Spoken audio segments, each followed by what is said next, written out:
സഹൃദയരെ, എല്ലാ പ്രേക്ഷകർക്കും trip up കേരളയുടെ ഒരു പുതിയ അധ്യായത്തിലേക്ക് ഹാർദമായ സ്വാഗതം.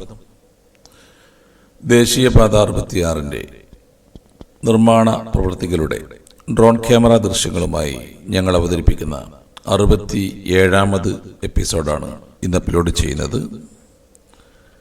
എറണാകുളം ജില്ലയിലെ കൊടുങ്ങല്ലൂർ എടപ്പള്ളി പ്രദേശം ഉൾപ്പെടുന്ന 1-ാം റീച്ചിൽ കൊടുങ്ങല്ലൂർ മുതൽ വഴിക്കുളങ്ങര വരെയുള്ള വീഡിയോയാണ് കഴിഞ്ഞ ദിവസം നമ്മൾ അവതരിപ്പിച്ചത്.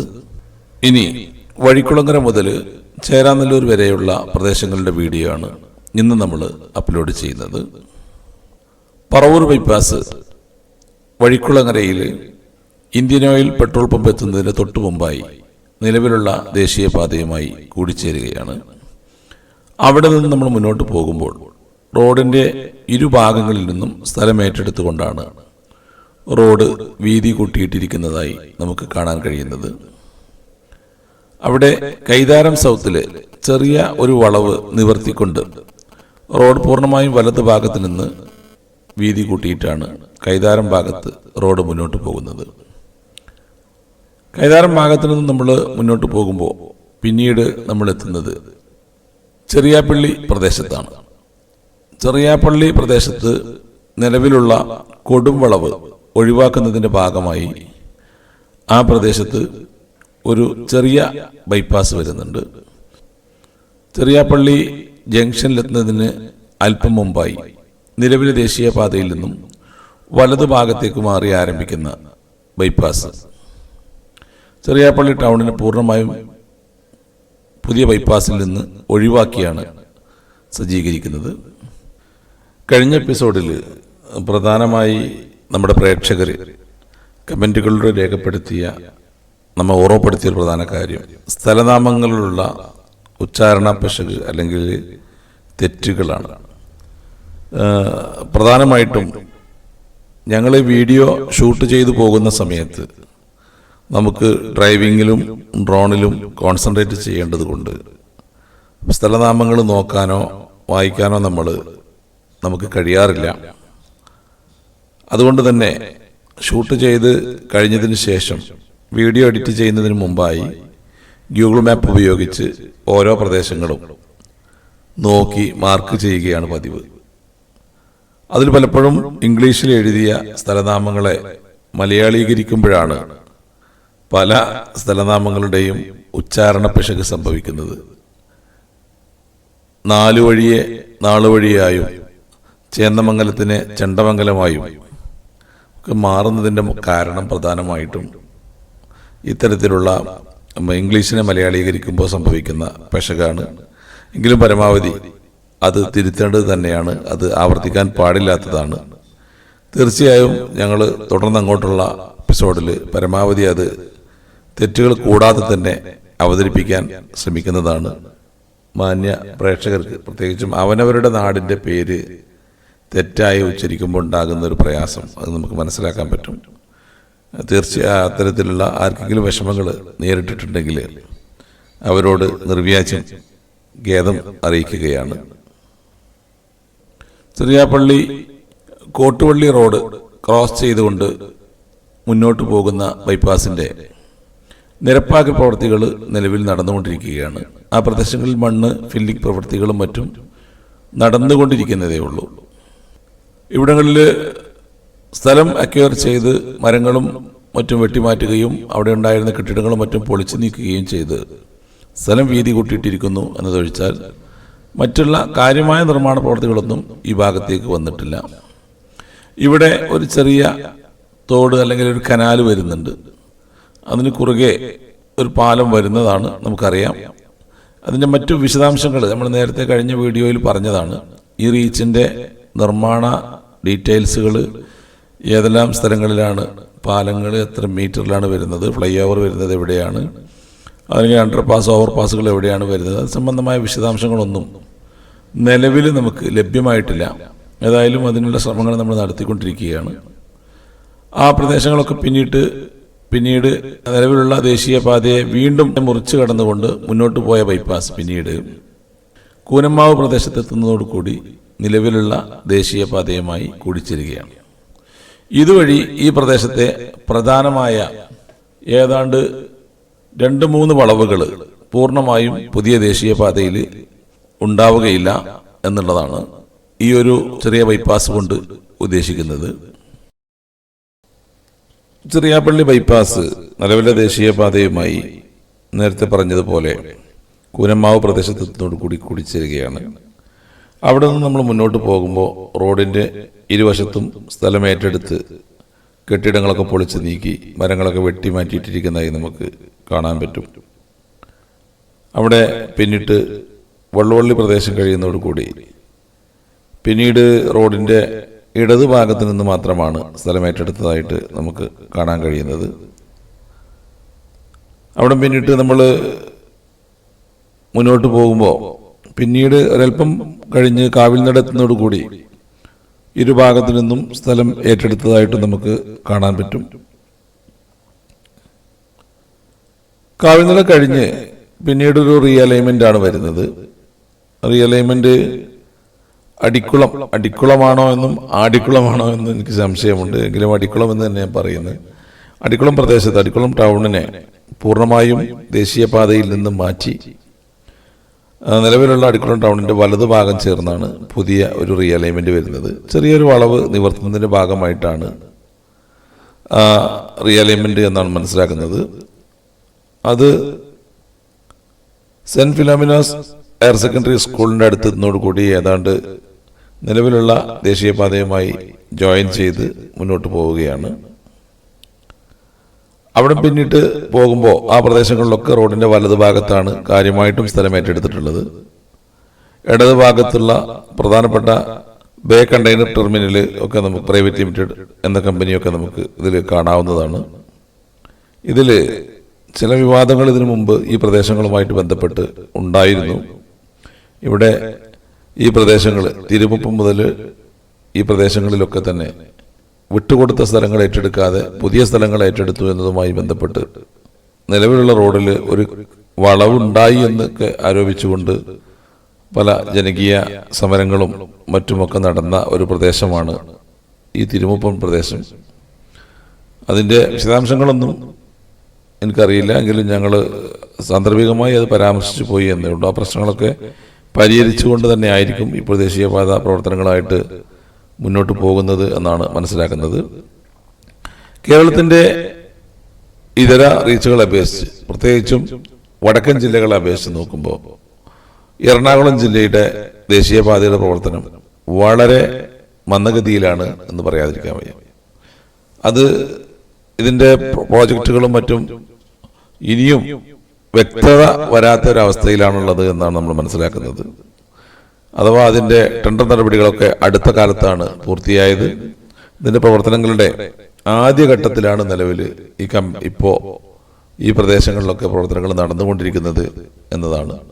പ്രത്യേകിച്ചും കാസർഗോഡ് പോലെയുള്ള ജില്ലകൾ അതിൻ്റെ ഫൈനൽ റൗണ്ടിലേക്ക് അഥവാ 3-ാം ഘട്ടത്തിലേക്കും 4-ാം ഘട്ടത്തിലേക്കും നീങ്ങിക്കൊണ്ടിരിക്കുന്ന ഘട്ടത്തിൽ കണ്ണൂർ, കോഴിക്കോട്, മലപ്പുറം ജില്ലകളൊക്കെ 2-3 ഘട്ടത്തിലേക്കൊക്കെ നീങ്ങിക്കൊണ്ടിരിക്കുന്ന സാഹചര്യത്തിൽ മധ്യ കേരളത്തിലെ തൃശ്ശൂർ, എറണാകുളം ജില്ലകൾ താരതമ്യേന വളരെ വളരെ മന്ദഗതിയിലാണ് പ്രവർത്തനങ്ങൾ എന്ന് പറയാതിരിക്കാൻ നിർവാഹമില്ല.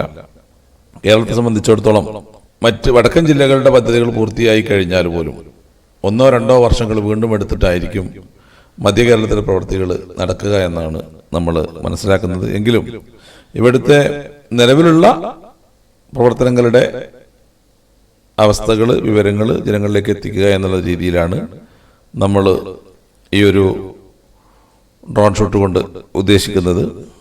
കഴിഞ്ഞ ദിവസം പറവൂർ ബൈപ്പാസിൻ്റെ ഷൂട്ടിങ്ങിനിടയിൽ നമ്മൾ മെൻഷൻ ചെയ്ത ഒരു പ്രധാന ദേവാലയമാണ് മാർ ഗ്രിഗോറിയോസ് അബ്ദുൽ ജലീൽ ബാവയുടെ പേരിലുള്ള ചർച്ച്. ചില പ്രേക്ഷകർ അതിൻ്റെ കൗതുകം ചൂണ്ടിക്കാണിച്ചിരുന്നു. കേരളത്തിൽ പൊതുവെ മുസ്ലിം നാമമായി അറിയപ്പെടുന്ന അബ്ദുൽ ജലീൽ എന്ന നാമത്തിൽ ഒരു ക്രിസ്തീയ പുരോഹിതന്റെ പേര് ചേർത്തുള്ള ദേവാലയത്തിന്റെ കൗതുകം പ്രേക്ഷകർ ചോദിച്ചിരുന്നു. അതേക്കുറിച്ച് പഠിച്ചപ്പോൾ കേരളത്തിൽ മലങ്കര സുറിയാനി സഭയുടെ സ്ഥാപകൻ എന്ന് വിശേഷിപ്പിക്കാവുന്ന ഒരു വ്യക്തിയാണ് മാർ ഗ്രിഗോറിയോസ് അബ്ദുൽ ജലീൽ ബാവ. ഇറാഖിൽ ജനിച്ച് തുർക്കിയിലും പിന്നീട് ജെറുസലേമിലും സുറിയാനി ഓർത്തഡോക്സ് ബിഷപ്പായി സേവനം ചെയ്ത അബ്ദുൽ ജലീൽ ബാവ 1665 ഇന്ത്യയിലേക്ക് വരുന്നത്. സുറിയാനി വിശ്വാസികൾക്ക് നേരെ പോർച്ചുഗീസുകാരുടെ അക്രമം ശക്തമായ ഒരു സാഹചര്യത്തിലാണ് 1665 മാർ ഗ്രിഗോറിയോസ് അബ്ദുൽ ജലീൽ ബാവ ഇന്ത്യയിലേക്ക് എത്തുന്നത്. കേരളത്തിലെ പൊന്നാനിയിലെത്തിയ അദ്ദേഹം കുറച്ചു കാലം പൊന്നാനിയിൽ ഒളിവിൽ താമസിക്കുകയും അതിനുശേഷം പിന്നീട് മലങ്കര സുറിയാനി സഭയുടെ നേതൃസ്ഥാനത്തേക്ക് എത്തുകയും അതിനുശേഷം 16 വർഷത്തോളം കേരളത്തിൽ സുറിയാനി സഭയുടെ പരമോന്നത മത മേധാവിയായി അദ്ദേഹം കേരളത്തിൽ പ്രവർത്തിക്കുകയുമുണ്ടായി. 1681 ഏപ്രിൽ 27 വടക്കൻ പറവൂർ പള്ളിയിൽ വെച്ച് മാർ ഗ്രിഗോറിയോസ് അബ്ദുൽ ജലീൽ ബാവ കാലം ചെയ്തു എന്നാണ് ചരിത്രം രേഖപ്പെടുന്നത്. പ്രേക്ഷകർ ഇത്തരമൊരു കൗതുകം പങ്കുവച്ച സാഹചര്യത്തിൽ അതുമായി ബന്ധപ്പെട്ട് ചില വിശദാംശങ്ങൾ ഇവിടെ അവതരിപ്പിക്കുക മാത്രമാണ് നമ്മൾ ചെയ്തിട്ടുള്ളത്. തീർച്ചയായും നമ്മൾ കടന്നു പോകുന്ന പ്രദേശങ്ങളിൽ ചരിത്രം രേഖപ്പെടുത്തിയ വ്യക്തികളെ അനുസ്മരിച്ചുകൊണ്ട് തന്നെയാണ് നമ്മൾ മുൻ എപ്പിസോഡുകളും അവതരിപ്പിച്ചിട്ടുള്ളത്.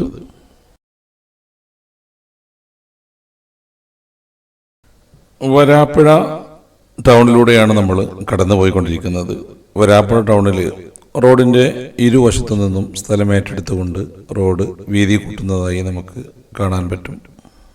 കഴിഞ്ഞ ദിവസം നമ്മോട് വിട പറഞ്ഞ കേരളത്തിലെ പ്രമുഖ അവതാരകയും മിമിക്രി ആർട്ടിസ്റ്റും ചലച്ചിത്ര നടിയുമായ സുബി സുരേഷിന്റെ നാടും വരാപ്പുഴയിലാണ്. വളരെ ചുരുങ്ങിയ കാലം കൊണ്ട് കേരളീയ പ്രേക്ഷകരെ ചിരിപ്പിച്ച് നടന്നകന്ന സുബി സുരേഷിന് ആദരാജ്ഞലികൾ അർപ്പിച്ചുകൊണ്ട് നമ്മൾ വരാപ്പുഴ പിന്നിട്ട് മുന്നോട്ട് പോവുകയാണ്. വരാപ്പുഴ ടൗൺ പിന്നിട്ട് മുന്നോട്ട് പോകുമ്പോൾ ആ പ്രദേശങ്ങളിലൊക്കെ തന്നെ നേരത്തെ തന്നെ സ്ഥലം ഏറ്റെടുത്തിരിക്കുന്നതായിട്ടാണ് നമുക്ക് മനസ്സിലാക്കാൻ കഴിയുന്നത്. റോഡിൻ്റെ ഇരുഭാഗത്തു നിന്നും സ്ഥലം അവിടെ ഒഴിച്ചിട്ട രീതിയിലാണ് കാണാൻ കഴിയുന്നത്. പക്ഷെ അവിടെ നിർമ്മാണ പ്രവർത്തികളൊന്നും തന്നെ നിലവിൽ നടക്കുന്നില്ല എന്നാണ് നമ്മൾ മനസ്സിലാക്കുന്നത്. ഏതായിരുന്നാലും അവിടെ പിന്നിട്ട് നമ്മൾ മന്നന്തുരുത്തെത്തുമ്പോൾ ചിലയിടങ്ങളിലൊക്കെ വൺ വേ സിസ്റ്റം ഏർപ്പെടുത്തിക്കൊണ്ട് 2 റോഡുകളായി തന്നെ കാണുന്നുണ്ട്. എങ്കിലും അത് വളരെ ചുരുക്കം ചില പ്രദേശങ്ങളിൽ മാത്രമേ അങ്ങനെ നമുക്ക് കാണാൻ കഴിയുന്നുള്ളൂ. അവിടെ പിന്നിട്ട് നമ്മൾ മുന്നോട്ട് പോകുമ്പോൾ വരാപ്പുഴ പാലത്തിനടുത്തേക്ക് എത്തുന്നതോടുകൂടി റോഡിൻ്റെ വലതു ഭാഗമാണ് കാര്യമായും സ്ഥലം ഏറ്റെടുത്തിരിക്കുന്നത് എന്ന് നമുക്ക് മനസ്സിലാക്കാം. അതുകൊണ്ട് തന്നെ നിലവിലുള്ള വരാപ്പുഴ പാലത്തിന് സമാന്തരമായി വരുന്ന പുതിയ പാലവും നിലവിലുള്ള പാലത്തിൻ്റെ വലതുഭാഗത്ത് അഥവാ പടിഞ്ഞാറ് ഭാഗത്തേക്കായിരിക്കുമെന്നാണ് നമ്മൾ മനസ്സിലാക്കുന്നത്. നിലവിലെ സാഹചര്യങ്ങൾ വെച്ച് മനസ്സിലാക്കുന്നതാണ്. മറ്റ് വിശദാംശങ്ങൾ ഇതിൻ്റെ നിർമ്മാണ ഡീറ്റെയിൽസുകൾ കിട്ടിയതിന് ശേഷം മാത്രമേ നമുക്ക് പറയാൻ പറ്റൂ. നിലവിലുള്ള ഡ്രോൺ ഷൂട്ടിൽ നമുക്ക് കാണുന്ന പിക്ചർ വെച്ചിട്ടുള്ള അഭിപ്രായങ്ങളാണ് ഇപ്പോൾ നമ്മൾ ഇതിൽ പറഞ്ഞിട്ടുള്ളത്. വരാപ്പുഴ പ്രദേശത്തുകൂടെ നമ്മൾ പിന്നിട്ട് പോകുമ്പോൾ നമുക്ക് പ്രത്യേകം സ്മരിക്കാനുള്ള ഒന്നാണ് വരാപ്പുഴ അതിരൂപതയെക്കുറിച്ച്. കേരളത്തിലെ തൃശ്ശൂർ എറണാകുളം ജില്ലയിലെ റോമൻ കാത്തലിക് വിശ്വാസികളുടെ അതിരൂപത ആസ്ഥാനമാണ് വരാപ്പുഴ അതിരൂപത. അതുപോലെ തന്നെ വരാപ്പുഴയിലെ വളരെ പ്രധാനപ്പെട്ട ഒരു നിർമ്മിതിയാണ് പെരിയാറിന് കുറുകെയുള്ള വരാപ്പുഴ പാലം. നിലവിലുള്ള വരാപ്പുഴ പാലം 2001 ജനുവരി 16 അന്നത്തെ കേന്ദ്ര റോഡ് മന്ത്രി മേജർ ജനറൽ BC ഗണ്ടൂരി ഉദ്ഘാടനം ചെയ്തതാണ്. 22 വർഷത്തെ പഴക്കം മാത്രമുള്ളൂ നിലവിലുള്ള വരാപ്പുഴ പാലത്തിന്. വരാപ്പുഴ പാലം പിന്നിട്ട് മുന്നോട്ട് പോകുമ്പോൾ പിന്നീട് നമ്മൾ എത്തുന്നത് ചേരാനല്ലൂർ പ്രദേശത്താണ്. ഇവിടങ്ങളിലൊക്കെ തന്നെ റോഡിൻ്റെ ഇരുഭാഗത്തു നിന്നും സ്ഥലം ഏറ്റെടുത്ത് വിട്ടിരിക്കുന്നതായി നമുക്ക് കാണാൻ പറ്റും. എന്നാൽ അവിടെ കാര്യമായ നിർമ്മാണ പ്രവൃത്തികളൊന്നും തന്നെ നിലവിലെ അവസ്ഥയിൽ നടക്കുന്നതായിട്ട് നമുക്ക് കാണാൻ കഴിയുന്നില്ല. ചേരാനല്ലൂർ ടൗണ് പിന്നിട്ട് Vallarpadam container terminal cross road വരുന്ന സിഗ്നലിലെത്തുന്നതോടുകൂടി ഈ വീഡിയോ നമ്മൾ അവസാനിപ്പിക്കുകയാണ്. നിങ്ങൾക്ക് ഈ വീഡിയോ ഇഷ്ടപ്പെട്ടാൽ നിങ്ങൾ ലൈക്ക് ചെയ്യാനും നിങ്ങളുടെ അഭിപ്രായങ്ങൾ, നിർദ്ദേശങ്ങൾ, വിമർശനങ്ങൾ, വീഡിയോയിൽ വന്നിട്ടുള്ള തെറ്റുകുറ്റങ്ങളൊക്കെ കൃത്യമായി കമൻറ്റുകളിൽ രേഖപ്പെടുത്താനും അഭ്യർത്ഥിക്കുകയാണ്. ചാനലിൻ്റെ കണ്ടന്റ് പരിശോധിച്ച് ഇഷ്ടപ്പെടുന്ന ആളുകൾ സബ്സ്ക്രൈബ് ചെയ്തുകൊണ്ട് സഹകരിക്കണമെന്നും ദേശീയപാതയുടെ നിർമ്മാണ പ്രവർത്തനങ്ങളുടെ തുടർന്നുള്ള അപ്ഡേറ്റുകൾ അറിയുന്നതിന് വേണ്ടി നിങ്ങളുടെ മറ്റ് സുഹൃത്തുക്കളിലേക്കും മറ്റും ഈ ചാനലിനെ ഒന്ന് സജസ്റ്റ് ചെയ്തുകൊണ്ട് സഹകരിക്കണമെന്നും അഭ്യർത്ഥിക്കുകയാണ്. കഴിഞ്ഞ വീഡിയോയിൽ നമുക്ക് താങ്ക്സ് ബട്ടണിലൂടെ സംഭാവനകൾ നൽകി ഈ ഉദ്യമത്തിന് കൈത്താങ്ങ് നൽകിയ എല്ലാ സുഹൃത്തുക്കളോടുമുള്ള നന്ദി ഈ അവസരത്തിൽ അറിയിക്കുകയാണ്. തുടർന്നും എല്ലാ പ്രേക്ഷകരുടെയും എല്ലാ തരത്തിലുമുള്ള പിന്തുണകളും സഹായങ്ങളും പ്രതീക്ഷിച്ചുകൊണ്ട് ദേശീയപാതയുടെ ചേരാനല്ലൂർ മുതൽ മുന്നോട്ടുള്ള പുതിയ വീഡിയോകളുമായി അടുത്ത ദിവസം വീണ്ടും കാണാമെന്ന ശുഭാപ്തി വിശ്വാസത്തോടു കൂടി നിർത്തുന്നു. എല്ലാ പ്രേക്ഷകർക്കും ഒരിക്കൽ കൂടി ട്രിപ്പ് ഓഫ് കേരളയുടെ നന്ദി, നമസ്കാരം.